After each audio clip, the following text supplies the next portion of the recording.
NCERT class 8th science chapter number 4 materials metal and non metals के इस video में हम लोग सबसे पहले एक्टिविटी सीरीज़ या रिएक्टिविटी सीरीज़ के बारे में पढ़ेंगे। तो जैसे बच्चों क्लास में आप लोगों का टेस्ट लिया जाता है और इस हिसाब से बताया जाता है कि किस बच्चे ने अच्छा किया, किस बच्चे ने एवरेज नंबर लाए और किसका नंबर कम आया, ठीक है।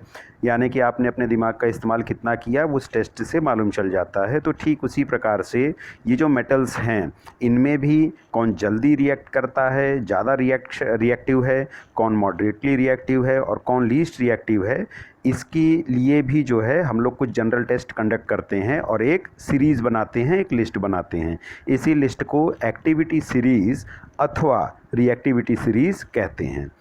इस सीरीज़ में पैमाना जो है वो हाइड्रोजन को बनाया जाता है। हाइड्रोजन मेटल नहीं है, इसीलिए उसे एक पैमाना बना दिया गया और ये कह दिया गया कि हाइड्रोजन की तुलना में जो ज़्यादा रिएक्शन करेगा वो ज़्यादा रिएक्टिव होंगे, जो कम रिएक्शन करेगा वो लीस्ट रिएक्टिव होंगे। तो जैसा कि आप लोग इस सीरीज़ में देख सकते हैं, पोटेशियम सोडियम जो है ये लिस्ट में टॉप पे हैं, हाइड्रोजन से काफ़ी ऊपर हैं, तो ये क्या कहलाएंगे, highly reactive. Zinc iron hydrogen के पास में हैं लेकिन हाइड्रोजन से ऊपर हैं, इसलिए ये लोग मॉडरेटली रिएक्टिव कहलाएंगे। और कॉपर, सिल्वर, गोल्ड ये सब हाइड्रोजन से नीचे हैं तो लीस्ट रिएक्टिव कहलाएंगे, ठीक है। तो ये एक सीरीज़ आपको सीक्वेंसिंग याद रखनी है। अब इसके बाद आगे बढ़ते हैं। आपके बुक में एक फिगर दिया गया है जिसमें 5 बीकर की चर्चा की गई है, बीकर ABCD एंड E। अब यहाँ देखिए इसमें कुछ लिखा हुआ है कि बीकर ए में जिंक सल्फेट, बीकर बी में आयरन सल्फेट, फिर CDE, और नीचे लिखा हुआ है कि beaker A copper sulphate plus zinc, दूसरे में कॉपर सल्फेट प्लस आयरन, तीसरे में zinc sulphate plus copper turnings, इस प्रकार से। तो अब इसको हम लोग समझते हैं कि एक्चुअल में क्या है। यहाँ देखिए ये सारे जो रिएक्शंस हैं, जो बीकर में रिएक्शंस कराए जा रहे हैं, वो सब डिस्प्लेसमेंट रिएक्शन के अंतर्गत आते हैं। अब ये डिस्प्लेसमेंट रिएक्शन में क्या होता है ये समझेंगे और उसके बाद इसकी डेफिनेशन तक हम पहुंचेंगे। तो सबसे पहले बीकर ए में लिखा हुआ है आपकी बुक में कॉपर सल्फेट प्लस जिंक, ठीक है, कॉपर सल्फेट प्लस जिंक। तो कॉपर सल्फेट में मेटल कौन है, कॉपर, और उसमें क्या मिलाया गया, जिंक। कॉपर सल्फेट का रंग क्या होता है, ब्लू कलर का, यानी कि जो सोल्यूशन है, जो लिक्विड सोल्यूशन है जिसमें कॉपर सल्फेट मिलाया गया था वो ब्लू कलर का है और बाद में उसमें जिंक डाला गया। अब जो आपने रिएक्टिविटी सीरीज़ देखी उसमें लिस्ट में जिंक ऊपर है और कॉपर नीचे। जिंक ऊपर है, इसका मतलब जिंक मोर रिएक्टिव है, किसकी तुलना में, कॉपर की तुलना में। तो जिंक क्या करेगा, कॉपर को उसकी जगह से हटा देगा, डिस्प्लेस कर देगा। तो ये देखिए अब यहाँ क्या आ गया, कॉपर सल्फेट की जगह जिंक सल्फेट ZnSO4, जो कि कलरलेस है, इसका कोई रंग नहीं है, ये पानी के जैसा ट्रांसपेरेंट दिखेगा।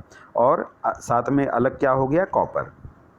तो हमने देखा कि ब्लू कलर का सोल्यूशन, उसमें हमने जब जिंक मिलाया तो वो कलरलेस हो गया। तो इसका मतलब क्या हुआ, ब्लू कलर का सोल्यूशन कॉपर सल्फेट है, उसमें जिंक मिला दिया और जिंक सल्फेट में बदल गया, यानी कि जिंक ने कॉपर को डिस्प्लेस किया, तो इसका मतलब ये डिस्प्लेसमेंट रिएक्शन है। दूसरे में देखिए कॉपर सल्फेट, फिर वही ब्लू कलर का सोल्यूशन, उसमें आयरन मिलाया। आयरन मिलाने के बाद हमने ये देखा कि वो आयरन सल्फेट बनाएगा प्लस कॉपर बनाएगा। ये बच्चों यहाँ जो ब्राउन कलर लिखा है ये कॉपर का है, न कि आयरन सल्फेट का है। आयरन सल्फेट जो है वो ग्रीन कलर का होता है। तो यहाँ मैं करेक्शन के लिए आपको यहाँ आगे दिखा दूँ, ये देखिए कॉपर सल्फेट यानी कि ब्लू कलर का पहले सोल्यूशन था, जो लिक्विड पानी जो था वो ब्लू कलर का हमें दिख रहा था। जब हमने आयरन नेल्स को डाला, आयरन के छोटे छोटे टुकड़े उसमें डाल दिए, तो वो जो लिक्विड जो ब्लू कलर का था अब वो ग्रीन कलर का हो गया है।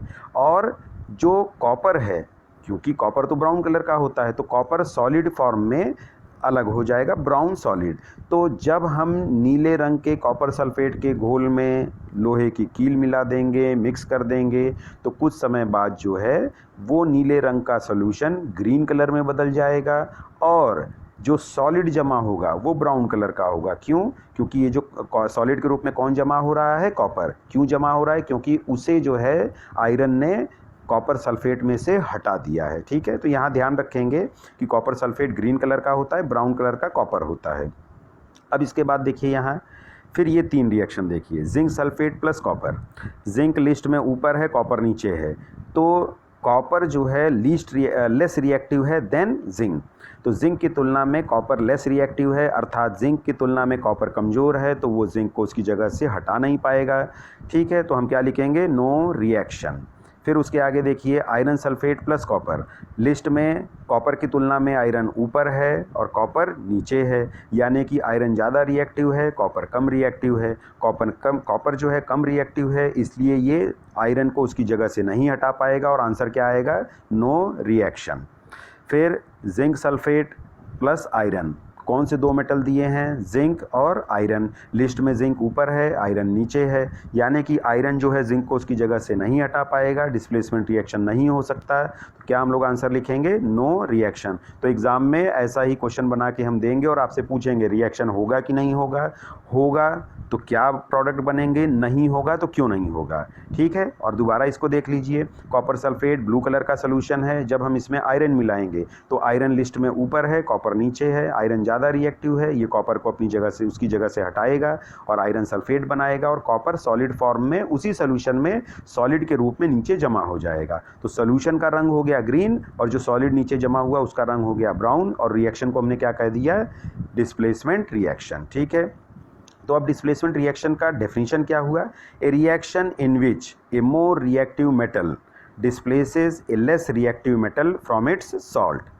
फिर से देखिए, CuSO4 ये क्या है, सॉल्ट है। FeSO4 ये क्या है, सॉल्ट है। तो सबसे पहले जो हमने सॉल्ट लिया CuSO4, अब सॉल्ट में हमने दूसरा मेटल मिला दिया। तो यहाँ डिस्प्लेसमेंट रिएक्शन की डेफिनेशन क्या है, ए reaction in which more reactive metal यानी कि आयरन डिस्प्लेसेस ए लेस रिएक्टिव मेटल यानी कि कॉपर फ्रॉम इट्स सॉल्ट यानी कि कॉपर सल्फेट।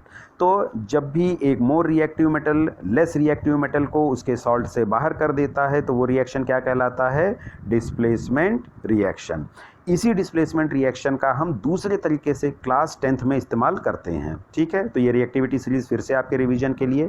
अब आइए देखिए, अब ये जो फिगर आपके सामने दिख रहा है ये क्लास 10th के लिए है। ठीक है, अब उसमें हम क्या करते हैं कि भाई डिस्प्लेसमेंट रिएक्शन में हमने ये सीखा कि जो लिस्ट में ऊपर है वो नीचे वाले को हटा देगा। तो चलिए अब इसको हम लोग एक एग्जाम्पल से देखते हैं कि डाइल्यूट H2SO4 सल्फ्यूरिक एसिड ले लिया, तो CuSO4 की जगह यहाँ H2SO4 है, कॉपर की जगह यहाँ H2 आ गया है। अब अगर डाइल्यूट सल्फ्यूरिक एसिड में हम जिंक मिला देंगे तो जिंक लिस्ट में ऊपर है, हाइड्रोजन नीचे है, जिंक ज़्यादा रिएक्टिव है, वो हाइड्रोजन को हटा देगा और क्या बनाएगा, जिंक सल्फेट, और हाइड्रोजन दोनों निकल के क्या बनाएंगे, H2। ठीक है, तो ये भी एक तरीके से रिएक्टिविटी सीरीज़ का इस्तेमाल है डिस्प्लेसमेंट रिएक्शन के रूप में। लेकिन हम अब इसे यहाँ जो है 8th क्लास में नहीं लिखेंगे कि ये डिस्प्लेसमेंट रिएक्शन है, क्योंकि डिस्प्लेसमेंट रिएक्शन दो मेटल्स के बीच में होता है और हाइड्रोजन मेटल नहीं है। हालांकि उसका यूज़ हम यहाँ कर सकते हैं।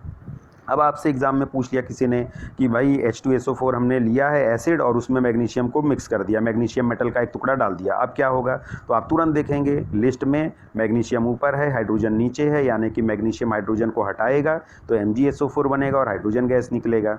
ठीक उसी प्रकार से अगर एल्यूमिनियम ले लिया तो एल्यूमिनियम का रिएक्शन डाइल्यूट HCl के साथ करा लिया तो क्या होगा, एल्यूमिनियम हाइड्रोजन को हटाएगा, AlCl3 बनाएगा और हाइड्रोजन गैस इवॉल्व होगी। तो ये क्लास 10th में पेज नंबर 45 NCERT की बुक में दिया गया है। तो सेम मेरा बताने का मकसद ये है कि क्लास 8th को अगर आप अच्छे तरीके से पढ़ेंगे, ध्यान से पढ़ेंगे, तो क्लास 10th में भी आपको ये काम देगा। क्लास 8th में ध्यान से नहीं पढ़ेंगे तो क्लास 10th में भी शायद ना पढ़ पाएँ, और अगर पढ़ना चाहेंगे तो वापस आपको 8th की पढ़ाई करनी पड़ेगी।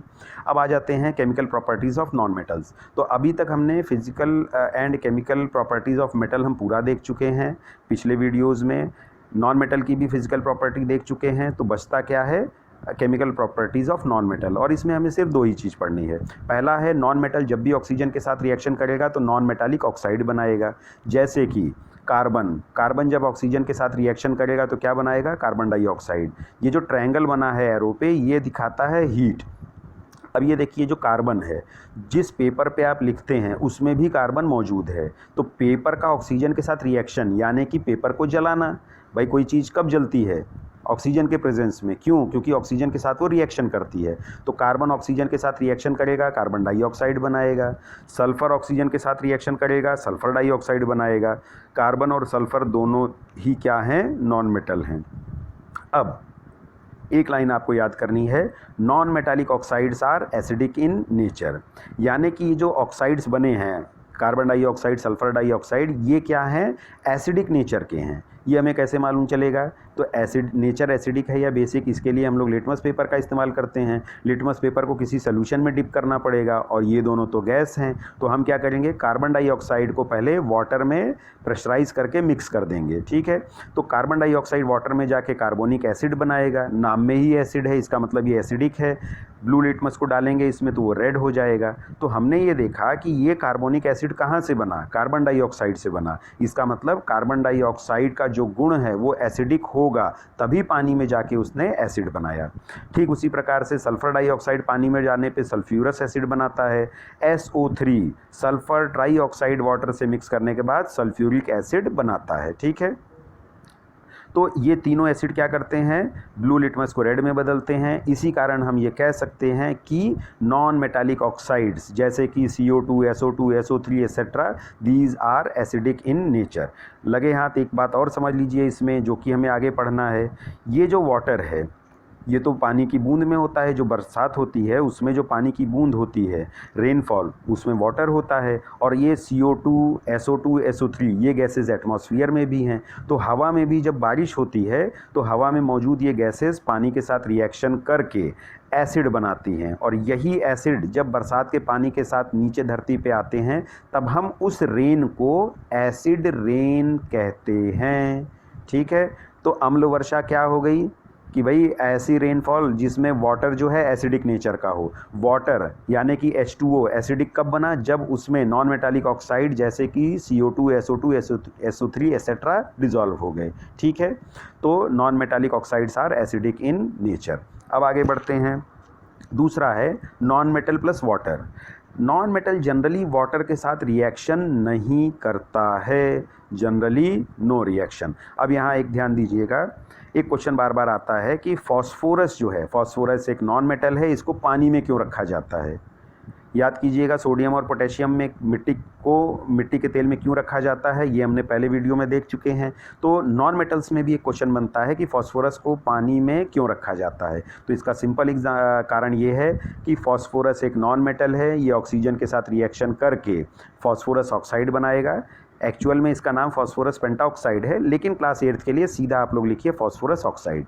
ये जो फास्फोरस ऑक्साइड बना, इसका मतलब फास्फोरस को अगर आपने खुले में छोड़ा तो धीरे धीरे वो ऑक्साइड में बदल जाएगा, अपने गुणों को खो देगा। तो फास्फोरस को खुले में हम नहीं रख सकते, क्योंकि ये खुले में वायुमंडल में एयर में ऑक्सीजन मौजूद है जिसके साथ ये रिएक्शन करता है।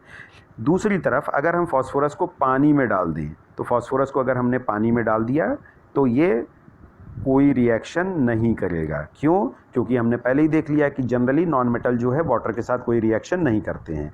तो फास्फोरस को ऑक्सीजन के साथ रिएक्शन करने से रोकने के लिए हम लोग इसे पानी में डुबो देते हैं। ठीक है, ताकि ये रिएक्शन ना कर पाए। तो चलिए बच्चों, तो ये नॉन मेटल्स की केमिकल प्रॉपर्टी में बहुत ज़्यादा नहीं पढ़ना है 8th क्लास में।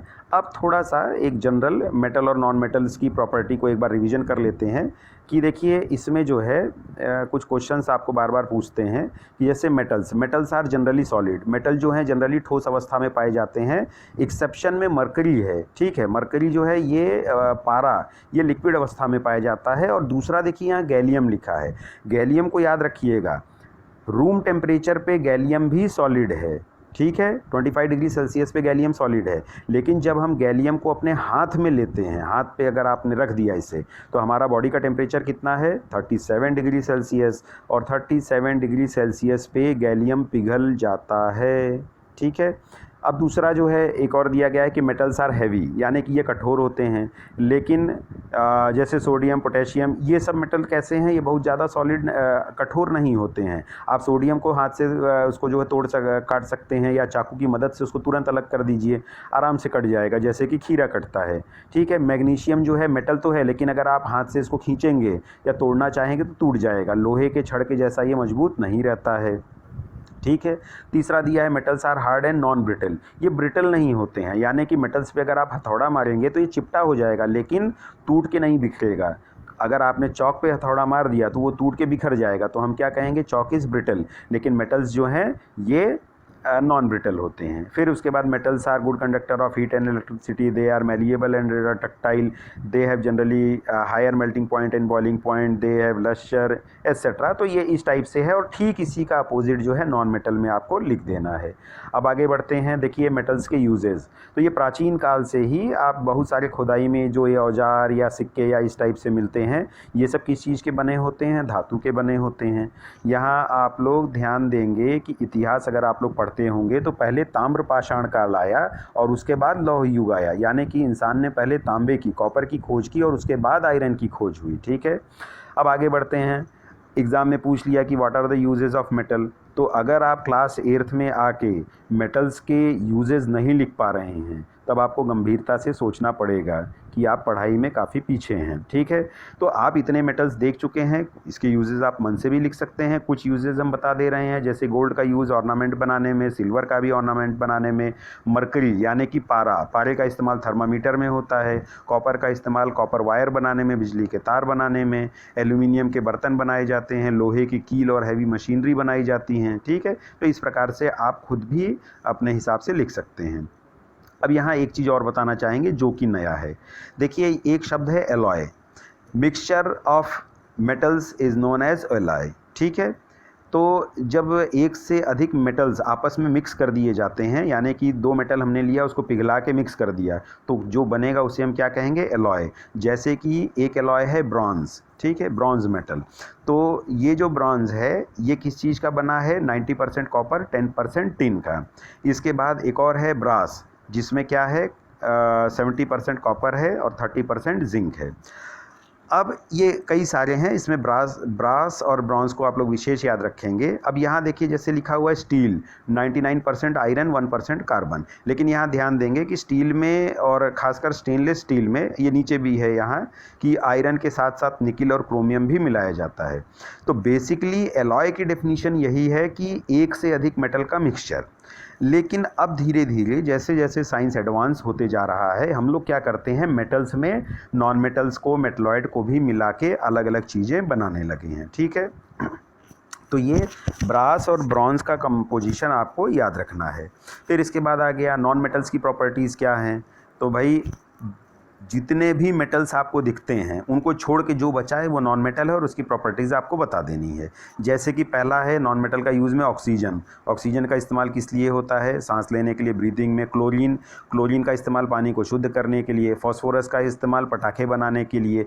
जो माचिस की आपकी तीली होती है उसके ऊपर जो ब्राउन कलर का आपको दिखता है वो भी फॉस्फोरस है, तो फॉस्फोरस का इस्तेमाल जो है मैचस्टिक में भी हो गया। नाइट्रोजन का इस्तेमाल फर्टिलाइज़र के रूप में। ग्रेफाइट जो है, ग्रेफाइट आपके पेंसिल की जो नोक है जिसको आप लेड कहते हैं, एक्चुअल में वो भी ग्रेफाइट है और graphite good conductor of electricity है। तो इस तरीके से आप अपने हिसाब से इसको नॉन मेटल का यूजेस भी लिखेंगे। ठीक है, तो बच्चों ये नहीं सोचना है कि जितना सर ने बताया या जितना किताब में लिखा है बस उतना ही, आप अपने बुद्धि विवेक से भी इसको सोच के लिख सकते हैं। तो ठीक है बच्चों, अब नेक्स्ट वीडियो में हम लोग जो है नया चैप्टर स्टार्ट करेंगे। तो थैंक यू फॉर वॉचिंग।